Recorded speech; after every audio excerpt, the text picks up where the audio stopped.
one of the first things I want you to begin to do right now is to take a brave look at your life. Look at your life right now where it is.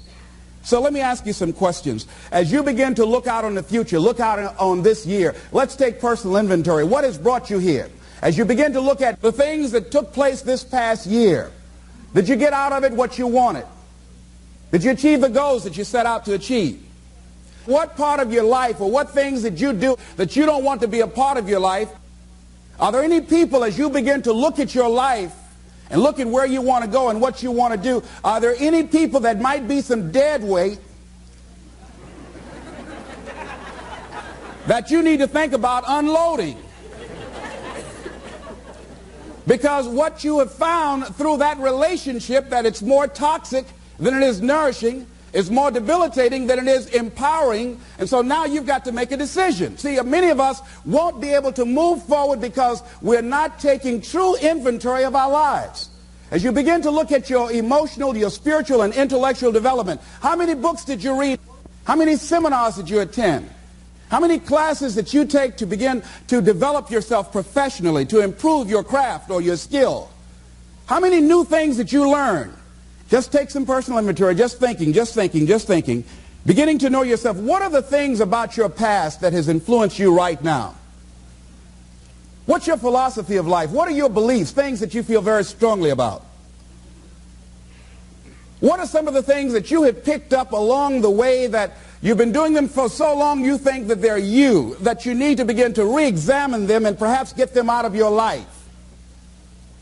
See, a lot of things we're doing, we do unconsciously because we picked it up somewhere in life. A friend of mine out of Chicago named Rhea Steele, I was at her house to have dinner, and Rhea, who was born in Chicago, has a tremendous southern drawl.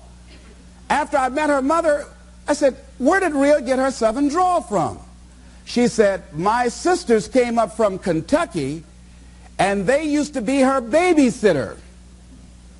And she picked it up while in their presence. And Rhea still has that drawl. What is it that you've picked up somewhere in life that might be a liability to you? What fear, what beliefs that you're holding on to tenaciously that's no longer allowing your life to work? It's not enabling you to produce the results that you want to produce in your life. And you're still clinging to them.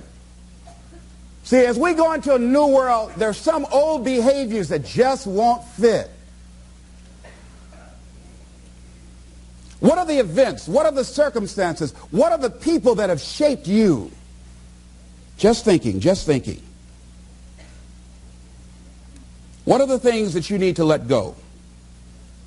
Some things that have cost you pain, that's stifling your growth and development. What are those things? As you begin to look at your profession or your career, what is it that you need to do to begin to upgrade your skills or your knowledge, to continue for you to be competitive in the marketplace? As you begin to look at yourself and ask some of these questions, what is something that you're good at? Are you living your passion? Are you living your dream? What do you regard as your greatest personal achievement? What is the one thing that other people can do to make you most happy? Let's think about these things. What would you do if you had 1 year to live and guaranteed success in anything you decided to do? What would that be? What would you do with your life if you had it to live over? Getting to know yourself. What is one value, one deep commitment from which you would never bulge? What is one cause that you would like to become involved in to make a difference on the planet? I work in the Cook County Jail in Chicago. It gives my life a great deal of joy and fulfillment. Have you found something like that in your life that you could enjoy doing, working with people? I have a friend that's working with physically handicapped people. She said it's been the most rewarding experience she's ever had. She used to be a constantly depressed individual, always feeling sorry for herself. It has changed her life. She's a grateful person. She's found something that she's lost herself in.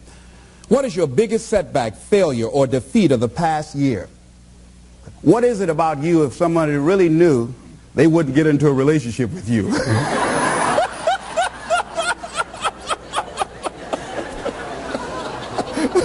Now don't go tell it. But once you acknowledge what that is, then start working on it and changing it. Change that. It's easy to blame the other person, but start taking ownership for where you are. Are you proud of how you have been living your life? Have you explored your natural talents, your gifts, by enthusiastically trying a variety of activities? Ladies and gentlemen, a lot of us have so much talent and abilities, we just put them back on the back burner or just left them aside someplace. Never did anything with them, never brought them out here. Used to do them extremely well in high school or college, or just had a natural gift and never did anything with it. What are you sitting on? What gifts are you sitting on? Have you resigned yourself to a life feeling that nothing can be done to change your future or your circumstances? Have you been afraid to try something different because you're afraid of how people will react to you or what they will think? Those are some of the things that I suggest that you begin to answer yourself. Now, here are some things that I suggest that you begin to look at working on to develop your character. Some things that will give you some personal strength. Webster says character building activities. He says character, the pattern of behavior or personality found in an individual or group. Moral strength, self-discipline, fortitude. That's what's going to be required in order to begin to manifest your greatness. Now, looking at yourself, one of the things I'm suggesting you look at, what is it that you need to be in the process of doing more of or less of? Like being more direct. So I used to have a problem of not telling people what I actually thought because I didn't want to hurt anybody's feelings. Saying no without feeling guilty. More focused. So I used to be the jack of all trades and master of none. Used to do a lot of things. One year I decided to do one thing well. I looked at all of my talents and I decided the strongest one, my ability as a speaker, that's the one I'm going to focus on. But I'm capable of doing a lot of other things. But only when I decided to focus that I begin to reap the rewards of my talent. And then after you do that, you can begin to expand and use the other talents that you have. Deciding to keep your word. If you just decide, I'm going to keep my word. If I say something, I'm going to do it regardless. Being more considerate. More trusting. More disciplined. Being less fearful. Being more adventurous. Find something that you can look at your life that you say, hey, I know I've got a problem in this area. Being late. I need to take care of that. Procrastinating. I need to deal with that. Not taking care of business. Being seriously not serious. Creating an imbalance in my life where I'm spending more time looking at television or having social fun and not spending enough time working on me. See, most people, ladies and gentlemen, spend more time working on their jobs than they spend working on themselves. They work harder on their jobs than they work on themselves. And whatever we achieve in life, whatever we create, whatever we're able to manifest comes out of the human mind. Now I want you to think about 5 things that if you had the courage to do them, it will give you a feeling of satisfaction and self-respect. Think of 5 things that if you had the courage to do those things, you would feel a tremendous feeling of satisfaction within and self-respect. Take the time to write those things down, whatever they might be to you. It might be in your personal life. It might be in your friendships, your family relationships. It might be in your business. I was negotiating with a friend of mine that I admire a great deal. And this person went back on their agreement. And I did not challenge them on it. Number 1, because of my admiration for her. Number 2, because I really wanted the business, and I think she sensed that. So I didn't want to seem too picky, and I was nervous about it. And I was cowardly, because I should have said, listen, that's not what we agreed to. I should have called her on that. But I didn't want to look bad, or to appear to be negative, or risk losing the business.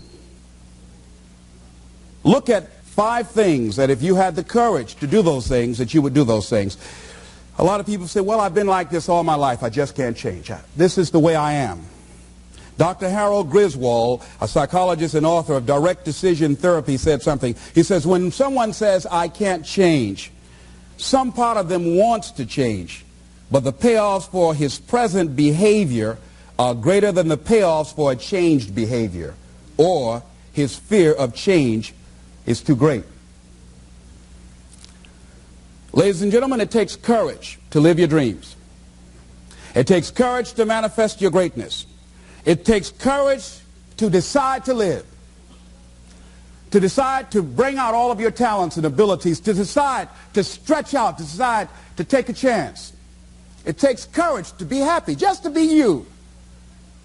I saw a friend who I hadn't seen for a long time. Her whole personality has changed. She was an extroverted, assertive person. But because her husband has a fragile ego, when she's around him, she cows down to him. She plays to him. She's very silent. She doesn't express herself, her feelings. And there are many things she wants to do, but before she even makes a decision of what she wants to do, she checks. How will he handle this? How will he see this? Will this be disruptive in our relationship? A lot of us readjust our behavior and we end up not being who we really are in deference to relationships, men and women. Looking at the word courage, Webster says the attitude of facing and dealing with anything recognized as dangerous, difficult, or painful instead of withdrawing from it. As you begin to look at where you want to go and take personal inventory, it's going to be very uncomfortable. That's why most people don't do it. It's very painful to admit your shortcomings, to admit your weaknesses. It's very painful to do that. It's much easier to withdraw from that and just ignore it. He goes on to say the courage of one's convictions, the courage to do what one thinks is right. As you begin to look at yourself and look at where you want to go with your life, it's very important for you to ask yourself a question as you look at various areas of your life. Is what you are doing right now, is it giving you what you want? If it's not giving you what you want, it's going to take courage to decide to do something differently. It takes courage to enjoy yourself.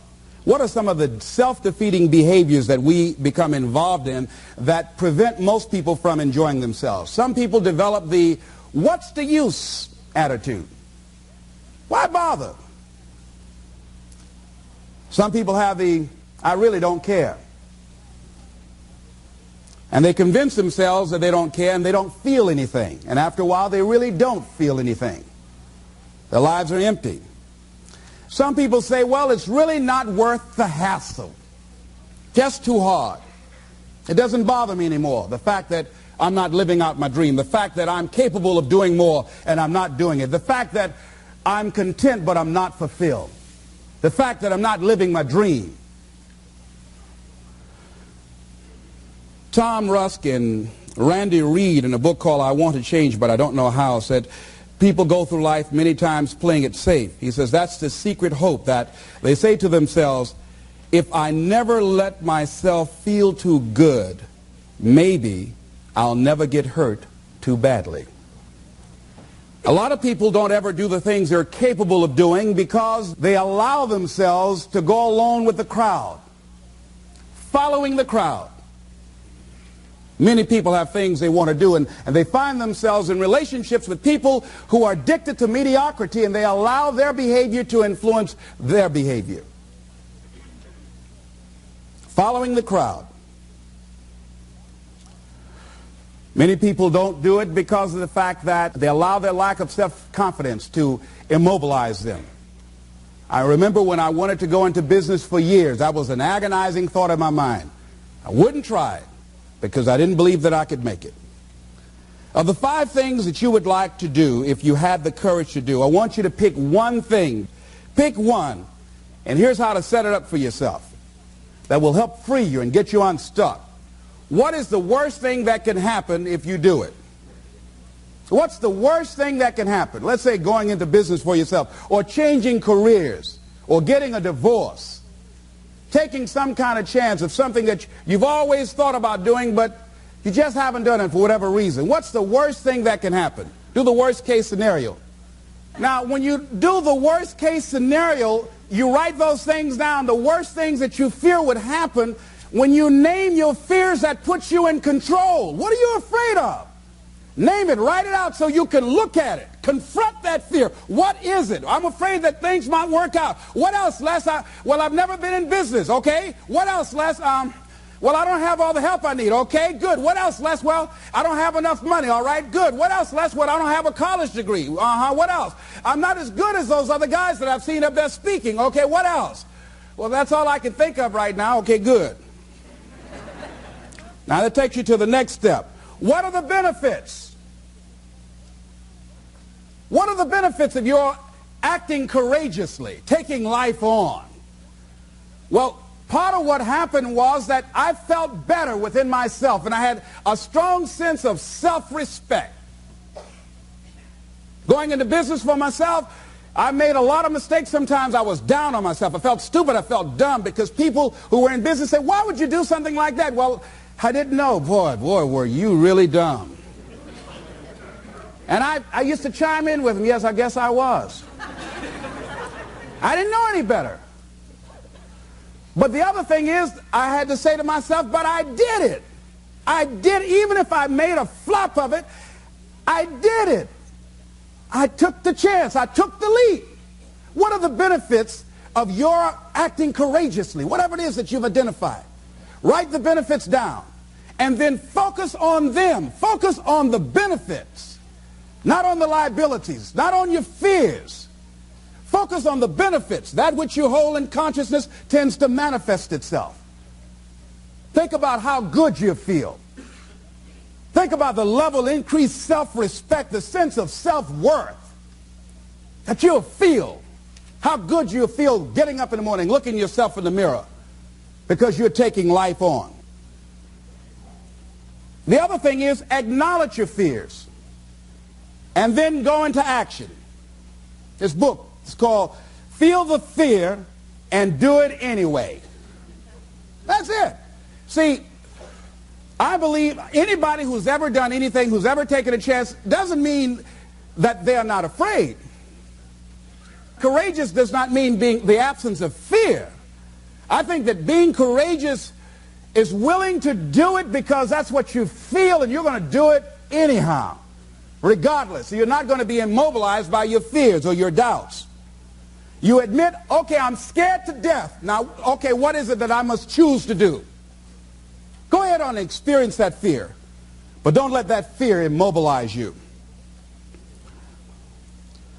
In what you've done with your life thus far, is it giving you what you want?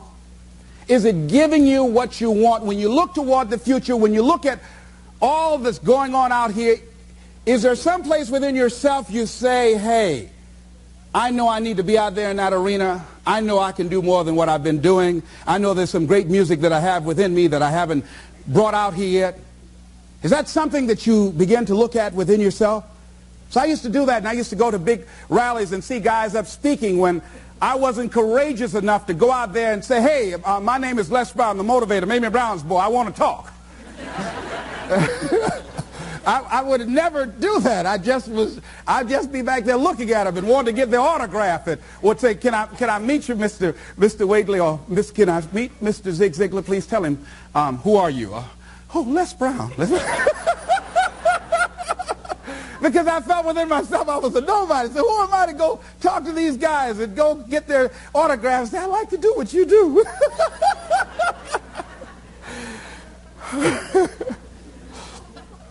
See, I say if you look at your life, and if you're not getting what you want, you owe it to yourself to do something differently.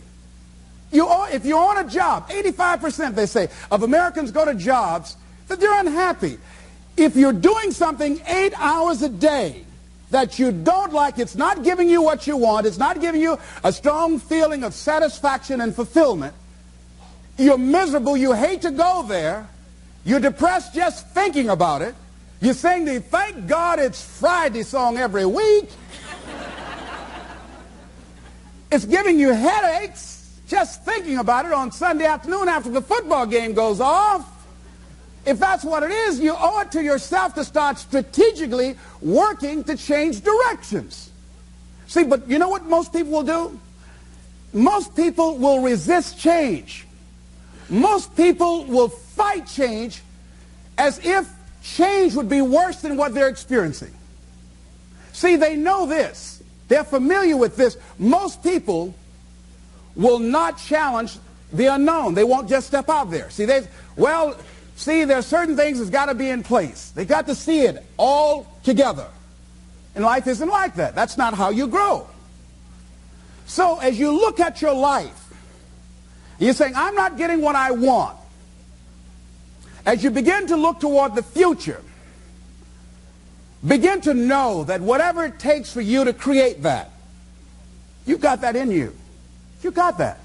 You've got genius in you. You've got goodness in you.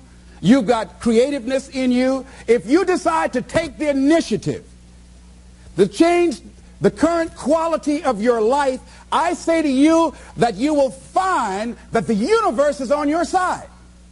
That life is on your side. Now, will it be turbulent? Yes. Will it be easy? No, no. Will you have some opposition? Yes. Will I make a lot of mistakes? Yes. Will I get hurt? Yes. Yes. See, a lot of people won't try anything different in life because they don't want to get hurt. Let me tell you something. It's too much pain to duck. Pain is everywhere. You can hide under here. It will come where you are. Really, if I go back here, pain will come. Hey, Les, come on out. It will come. It's everywhere. Viktor Frankl calls it unavoidable suffering. You can't duck it.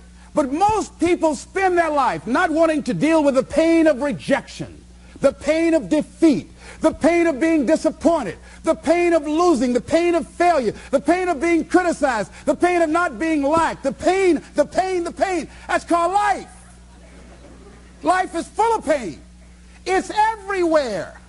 But guess what? There's no gain without pain. Now, if you're going to hurt anyhow, get some yardage out of it.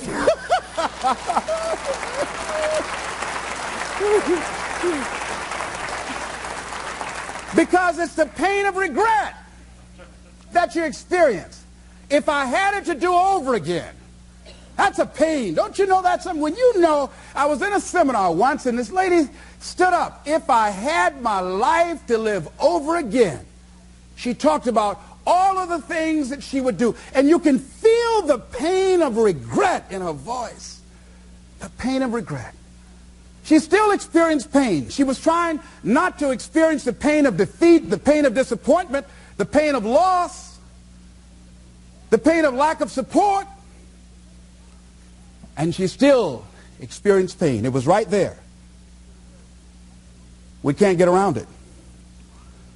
Most people are governed by their habits, their fears, and the opinions of others. A lot of people never try anything differently because they have been convinced by people in their lives that they value that they can't do it. They're living within the context of the opinions that other people have of them, the low expectations. Many people doubt themselves because when they thought about doing something at some critical point in their lives, somebody they respected and honored, somebody they believed in, somebody that they loved, someone they trusted said, you can't do that. And they accepted that. That's why I didn't go off to college. I had an instructor that I believed who said, you're not college material, Mr. Brown. You're not as smart as your brother Wesley or your sister Margaret Ann. You're not college material. Why don't you try and get you a job at the post office? Try and do something with your hand, or go down to the Miami City Sanitation Department and see can you get a job there. Or why don't you try and go into the Army? I took that test, Mr. Tellers, already. And what happened? I failed. I told you. Anybody fail the Army test, you're really in trouble. So I went down to the sanitation department to try and get a job. because that's what I believe was possible for me. As you look at your life, ask yourself the question, what would your life be like? What would your life look like if you decided not to care what people thought of you? What would your life be like if you decided to give up some of your fears? What would your life be like if you decided to become courageous? What would your life be like? If you decided to act on your dream, if you did what you felt in your heart. You know what courageous means? Tom Rusk and Randy Reed said. They said that courage comes from a French word which means of the heart. How does it feel to you? He says that courage, you know, it takes courage to live. Says most people go through life not allowing themselves to step out because they don't want to let go. They don't want to be blown around. They don't want to be moved. The courage to face life's whirling wind of contradictions. The courage to love yourself. The courage to love. For years, I was afraid to love. The courage to take a chance. The courage to be who you are. He says courage isn't for somebody else, for medals, applause, or moral debts. Courage is what at that moment feels most right for you. Not just situational ethics, but what feels right in your heart. The word of the heart. What feels right in your heart. One great philosopher says, cowards die many times before their deaths. The valiant never taste of death but once. What does that mean? That valiant people aren't afraid? No, no, no. It means that they experience that fear and they move forward. They move forward anyhow. Many people are dead now. Many people are allowing their dreams to die. Many people are allowing their ideas to lie dormant and collect dust. Many people have all this talent and ability that they are allowing to be buried inside of them, that they will take with them to their graves because they didn't have the courage to be who they are. And I say, as you begin to look toward the future and manifesting your greatness, it's going to take everything in you, that your life deserves the concentrated effort to begin to look at how is it that I can express more of me? How is it that I can bring my ideas out here now? How is it? And start living with a sense of urgency, because you're here today, you're gone today. Life is unpredictable. It's uncertain. There are no guarantees. No guarantees out here at all. So holding back, what are you waiting on? Ask yourself, what's the benefit of your waiting? What's the benefit of your not living your dream? What's the benefit of not listening to yourself? Oh, please, listen to yourself. You know the feelings. If you start listening to the feelings in your heart, and I'm doing it now more every day, I find that my feelings, I can trust them. And I say to you that as you look toward the future, you look at life on a daily basis, if there's something that you have been given, if you've heard something within yourself that you know that what you're doing now doesn't fit for you, it doesn't work for you, it's not giving you what you want, and there's something else that you want to do, don't allow that inner doubt in you to talk you out of it, to build a case on why you can't have it, to tell you why you're not good enough. You ignore that inner voice and all of the external voices. Don't judge the possibilities for what you can do based upon the circumstances, because the circumstances won't determine who you are. Don't determine what you're able to do based upon your resources. Don't determine what's possible for you based upon where your life is right now. Where your life is right now is not you. That's just what it is right now. But the possibilities for you are unlimited. If you're in a rebuilding process, it's unlimited. If you're coming back from adversity and devastation, it's unlimited of what you can do. That's the capacity of human beings. It doesn't matter how many mistakes you've made. It doesn't matter how many flops you've had. It doesn't matter how much money you've lost. In fact, I see it only as an investment of what you learn from life. Not losses, but investments of what's possible for you. And I say to you that once you start listening to yourself, and as you begin to act on your dream, as you start just trying to find your way, doing what you can with what you have, you will start seeing things opening up for you. You'll start attracting people. You say, where'd they come from? Things will start coming together, clicking for you. You say, whoa. You start brainstorming. Ideas will come out of nowhere as you focus on it.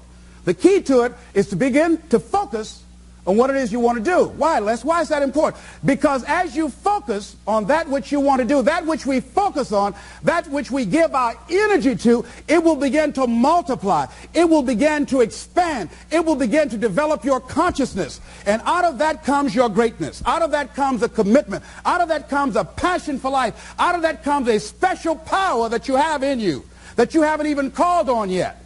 See, the powers that we have will never reveal themselves if we don't challenge them, if we don't put ourselves in a position where we have to use them.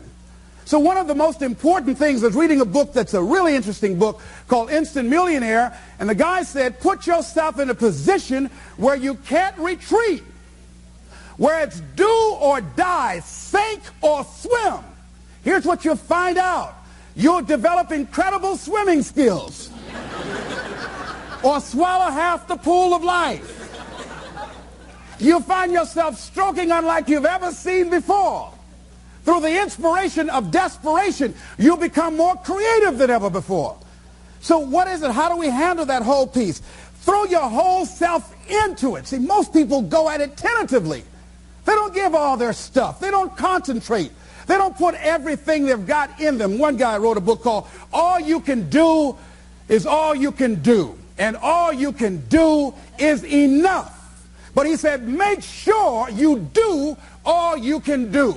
And if we're honest this evening, we know that we haven't done all we can do. So as we look at the future, we can decide that from this day forward, as I look at my personal relationships, if I look at my professional relationships, if I look at my family relationships, if I look at all the dimensions of my life, looking at myself mentally, emotionally, and spiritually, I'm going to do all I can do to develop me, to bring my talent out here, to make a contribution to life.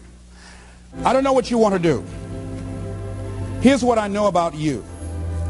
That you've got greatness within you.